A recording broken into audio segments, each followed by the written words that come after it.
అనుకున్నా, ఏడ్చినా, ముట్టుకున్నా వస్తాయా? వచ్చినా ఏడ్చావుకేమన్నా? భ్రష్టుడైపోయిన తర్వాత రావమ్మా, భ్రష్టుడైపోయిన తర్వాత రావు. అందుకని ఒకవేళ నువ్వు భ్రష్టుడిగా ఉండకూడదని ఇప్పుడు పిలుస్తున్నాడు ఆయన. భ్రష్టుడైన బిడ్డలారా తిరిగి నా యొద్దకు రండి, నేను మీ అవిశ్వాసమును బాగు చేస్తాను.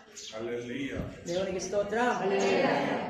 నా దగ్గరికి తిరిగి రండి, భ్రష్టులైన బిడ్డలారా నా దగ్గరికి తిరిగి రండి, నేను మీ అవిశ్వాసమును బాగు చేస్తా. ప్రభు దగ్గరకు వద్దాం. ఆ ఆశీర్వాదం పోగొట్టుకున్న తర్వాత వస్తానంటే ఏం ఉపయోగం? నువ్వు ఏడ్చిన ప్రయోజనం లేదు. ఇప్పుడే రా ప్రభు దగ్గరికి. ఆయన మన భ్రష్టత్వాన్ని ఆయన బాగు చేస్తాడు, మన అవిశ్వాసాన్ని ఆయన బాగు చేస్తాడు. మనల్ని మనం ప్రభువులకు అప్పగించుకుందాం.